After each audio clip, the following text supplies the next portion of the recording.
Jadi gini Bapak Ibu, saya ini punya proposal. Program saya mau renovasi. Karena tempat tidurnya itu sudah sempit. Jadi mau renovasi.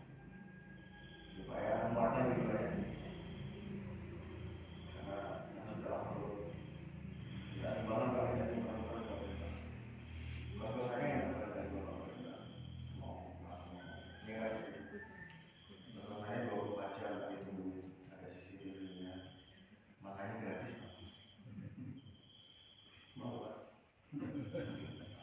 Dekat sini. Masjid Pak. Masjid. Bukan. Ada julusinya. Sekarang isinya 22, yang alumninya sudah 30. Nah sekarang kalau 22 itu kalau tidur udah begini. Kayaknya nggak pas. Nah ini rencananya saya mau renovasi supaya lebar gitu kan. Nanti banyak yang masuk. Boleh? Renovasi ya? Bu, renovasi ya? Asyik ada kemenangan kita buat tidurnya nggak ada apa-apa. Boleh Pak? Mungkin banyak yang masuk lagi itu Pak. Iya, renovasi. Boleh Pak? Boleh? Sebetulnya nggak boleh Pak. Alhamdulillah. Tapi ada yang boleh Pak. Boleh Pak. Tapi terakhir-terakhirnya nggak boleh Pak. Itu belum diizinkan ya itu. Alumninya berarti 30. Bu, boleh nggak direnovasi supaya lebih banyak yang masuk? Oh, enggak. Alhamdulillah. Alhamdulillah rata-rata 101 masjid kemarin semuanya menyatakan tidak. Enggak boleh. Ya, enggak jadi.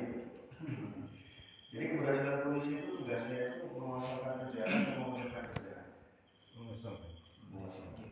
Inilah sekarang yang saya mau bahas sama Bapak. Inilah yang mau saya bahas sama Bapak. Gimana caranya orang-orang datang lain masuk penjara? Karena yang 30 yang sudah lulus Pak, sama 22 yang sekarang ada di dalam itu semuanya orang datang. Semuanya orang dan semuanya agamanya Islam.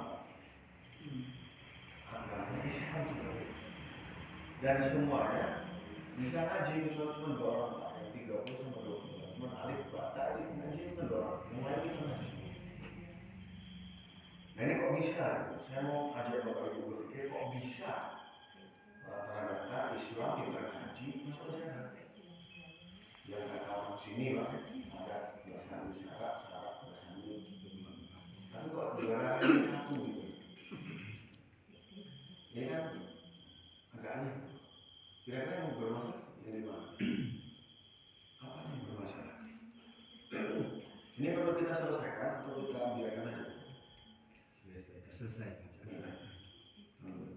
Nah sekarang caranya bagaimana? Ya caranya bagaimana? Yang salah siapa? Apa salahnya? Siapa yang menyelesaikan? Bagaimana caranya kan gitu Pak? Ini kan pertanyaannya sederhana. Salahnya di mana? Ya Pak. Terus siapa yang menyelesaikan? Bagaimana caranya? Apa yang terjadi kan begitu? Apa yang terjadi? Salahnya di mana? Siapa yang menyelesaikan? Bagaimana caranya? Ayo Pak, ada yang mau katakan? Kira-kira yang cara menyelesaikannya bagaimana? Karena Bu, rata-rata masalah. Sekarang aja yang 22 ini 18 kemudian apa? Pengedar narkoba. Maling kambing Pak. Maling kambing. Maling kambing masuk lagi. Udah 20, udah 24 ya. Maling kambing kemarin kita ambil di dok, motor, cabul. Mas kemudian ada yang ngomong. Kalau ditanya Pak, enggak boleh enggak mengedarkan narkoba? Mereka bilang enggak boleh. Tahu saya. Sama-sama harus ya. Kami selalu membicarakan perkara ini Pak di 101 masjid. Ini penyebabnya apa? Ya Pak. Yang pertama Pak, apa yang menjadi seperti ini itu kenapa? Ini tidak akan dilakukan Pak, ini sama seperti zaman jahiliyah zaman dulu. Bapak tahu zaman jahiliyah? Pak, zaman jahiliyah itu zaman apa?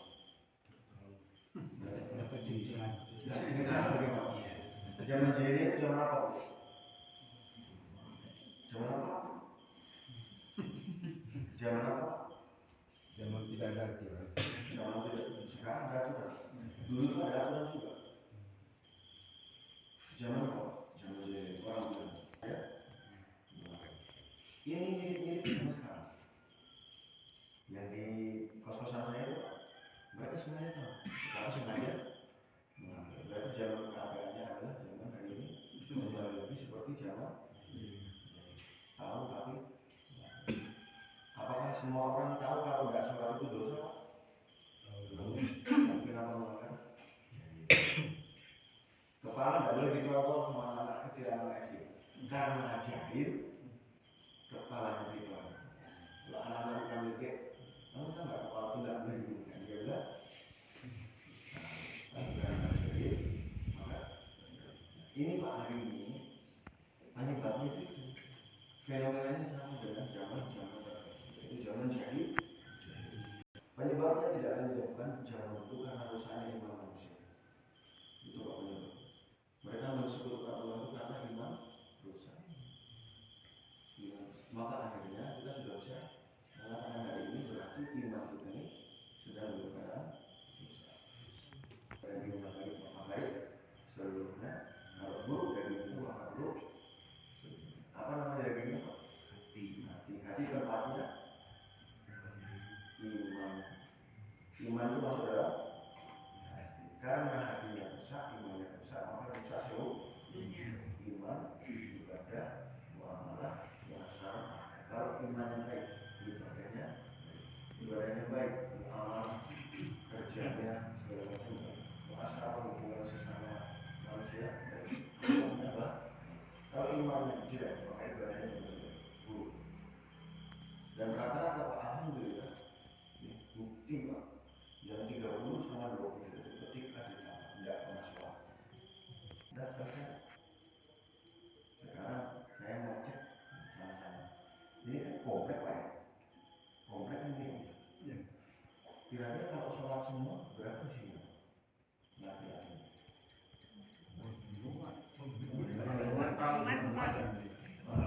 Sekarang mari kita hitung. Kira-kira kalau penuh semuanya warga sini yang harusnya sholat di sini kira-kira berapa? Sebagian dari penting di sini. Oke, ini mesti katakanlah gini Pak, cara ngitungnya. Satu jorong ini berapa jumlah penduduknya? Kalau di rumah. Atau kompleks sebenarnya kalau itu kompleks lebih gampang Pak. Nah, kompleks aja deh. Kira-kira 60 orang. 60 orang kalau penuh Pak. Kalau laki-lakinya aja Pak, kita hitung laki-lakinya aja 60. 60 yang harusnya seperti itu. Sekarang ada berapa? 1, 2, 3, 4, 5, 6, 7, 8, 9, 10, 11, 12, 13, 14, 15, 16, 15 ya. 60 dibagi 15. Yang 45 Itu kita ada sebagian masjid. Ya itu Pak. 45 siang sholat di masjid sana berapa? Itu lah. Biasanya saya ngajak itu begini Pak, satu jorong, nah berapa jumlah penduduknya hari ini? Tidak ada yang tidak sholat, semuanya sholat. Apa Bapak yakin? Ada yang tidak sholat. Itu masalahnya ini jangan salahkan siapa-siapa Pak. Kalau di kampus kita nanti ada penjahat. Inna sholatan tanha kan bisa. Maka kita Pak hingga satu tahun. Begitu sudah ditangkap, datang satu orang bilang, Pak Boris, yang Bapak tangkap kemarin tetangga jorong saya. Yang Bapak tangkap kemarin Bapak tetangga jorong saya. Itu fenomena bahwa kita kadang-kadang tidak ngerti siapa yang menjadikan ya. Tapi logikanya berpikir apakah ketika seorang menjaga orang kejahatan sholat tidak. Betul? Jadi betul kalau orang tidak sholat maka akan mudah menjadi karena tidak terpulang dari sholat. Itu maksudnya Pak. Fenomenanya sudah ketemu, penyebabnya apa? Sekarang bagaimana cara menyelesaikannya dan siapa yang bertanggung jawab? Kan gitu Pak. Cara menyelesaikannya adalah buat setiap orang sholat. Karena kalau sudah sholat, inna sholatan tanha kan dia dapat juga dari Cina. Maka PR-nya bagaimana yang 45 tadi sholat di masjid? Kan gitu. Ya Pak. Insya Allah kalau mereka sholat berani nggak berbuat Masya Allah. paling tidak berkurang. Betul, itu Pak yang mau saya sampaikan kepada Bapak Ibu. Karena orang ini kan dalam keadaan rusak imannya. Saya punya motornya kalau motor saya sudah harus treatmentnya pas, tepat, maka manusia pun begitu. Dibawa ke masjid. Caranya berarti dijemput saya. Sekarang kan gini Pak, Iya. satu keluarga itu dari komandannya nggak sholat semua ya, nggak sholat. Ini kejadiannya Pak, umpamanya didikan subuh, Allah Akbar, nah suruh didikan subuh dia jangan sholat pendek, jangan terang. Bagaimana nanti kejadiannya? Dia nggak sholat subuh tuh, nggak sholat, nggak tahu dia sholat, orang tuanya nggak tahu sholat. Jadi rusak ke bawah. Sekarang gini Pak, saya tanya. Ini ada kita lagi kumpul begini. Kan sekarang ini kita sudah memiliki rasa Pak untuk Pak nggak mencuri apa sekali. Dua orang masuk, ternyata Bapak Pak, saya mau minta izin, saya tidak berusaha mencuri Pak, saya tidak mau pecah-pecah jendela, tidak mau apa-apa. Saya mau minta izin memotong tiang masjid. Boleh Pak? Memotong tiang masjid. Yang ini punya Bapak bukan di sini. Punya bersama. Kenapa Bapak larang saya? Ya, karena itu tidak baik. Karena Bapak punya tanggung. Pasti kita jawab gitu kan. Ini bukan uji saya, tapi ini tanggung jawab kami untuk menjaga tanggung jawab kami bersama. Kami sudah sampaikan barang siapa yang sholat dulu, barang siapa yang dia sholat dia barang siapa yang dia tidak sholat dia melakukan dia. Yang 45 sekarang sedang berusaha melakukan dia. Dan kita diam saja. Dia tahu Kondisinya. kondisinya. Gimana kita orang mengajak datang ke rumahnya, dan masjid kan? Itu yang pertama. Iya. Sebenarnya kita bentuk pola pikir. Berarti kalau ada yang tidak sholat harusnya kita bertanggung. Seharusnya. Nah, harusnya. Sekarang kan Bapak sebenarnya sudah mulai punya kerisauan. Ya Pak, gimana nih Pak pakai celana cuma antara didikan subuh pulang lagi kan tuh. Bapak sudah punya kerisauan, cuma belum tahu caranya belum. Betul? Ini sudah mulai kelihatan Pak. Sama Pak Kapol sudah mulai kelihatan. Bapak udah bagus sudah mulai kelihatan. Madrasah buku, kayu itu jadi sudah mulai Pak. Tapi masih dalam hati. Mencegah dalam hati. Bapak udah punya kerisauan. Nah, maka ini sekarang lagi kita kirim. Bapak udah punya. Saya tambah kerisauan. Berarti sebenarnya kalau ada yang tidak sholat, kayaknya nggak usah pakai apa ya? Jadi sebenarnya kalau Bapak ada orang di sini tidak sholat, harusnya Bapak sudah mulai bingung.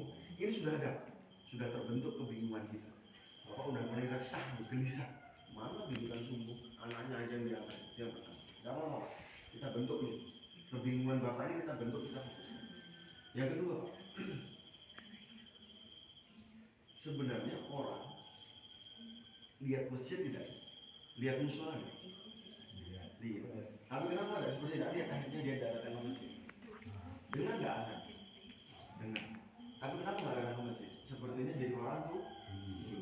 Sebenarnya yang tuli bukan telinga, tetapi hati. Sebenarnya yang buta bukan mata, tetapi hati.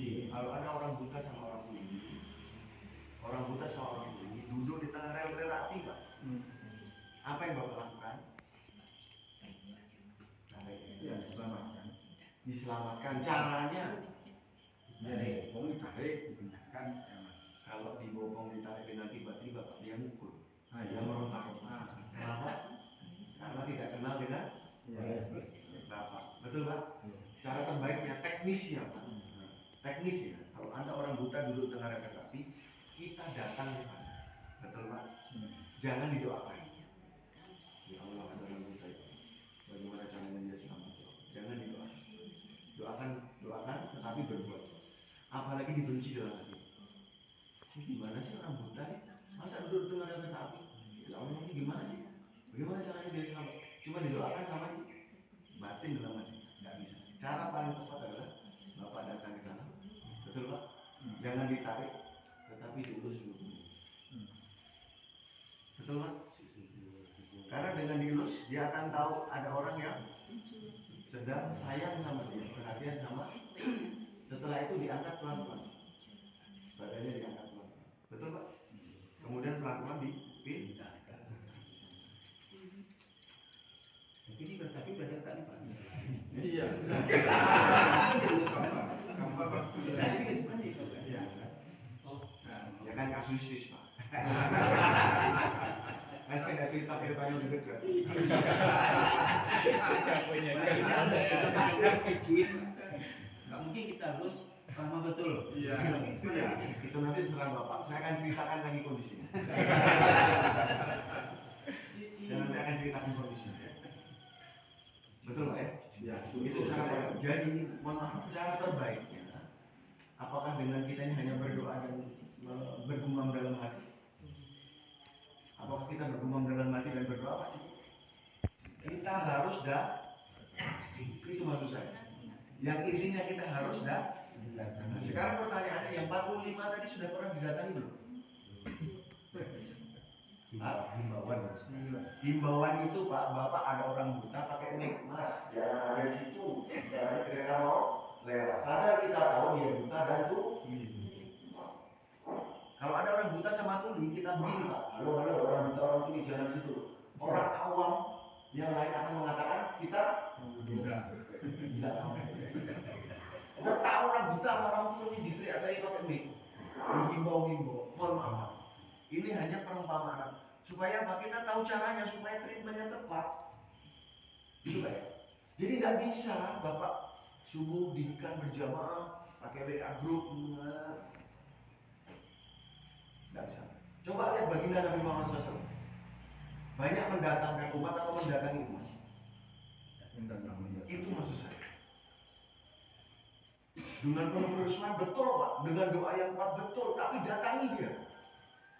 Itu maksudnya. Nah sekarang pertanyaannya yang 45 sudah pernah datangi. Caranya Pak, datang ke sana, bawa alamat apa itu? Ayo ala sholat, ayo, masjid. Berapa nanti dulu Pak? Ya udah, nanti saya datang lagi ya saya ke masjid dulu. Kalau mau ke masjid nggak apa-apa, nyusul nggak apa-apa. Nggak mau ke masjid nggak apa-apa, besok lagi datang lagi. Ya, udah ingat, makan. Ayo ala sholat, datang lagi, ayo ke masjid. Enggak, Bapak aja lah. Datang terus, kira-kira Pak lama-lama terus itu maksud saya. Datang saja kita belum pernah, memberikan perhatian kasih sayang saja belum pernah.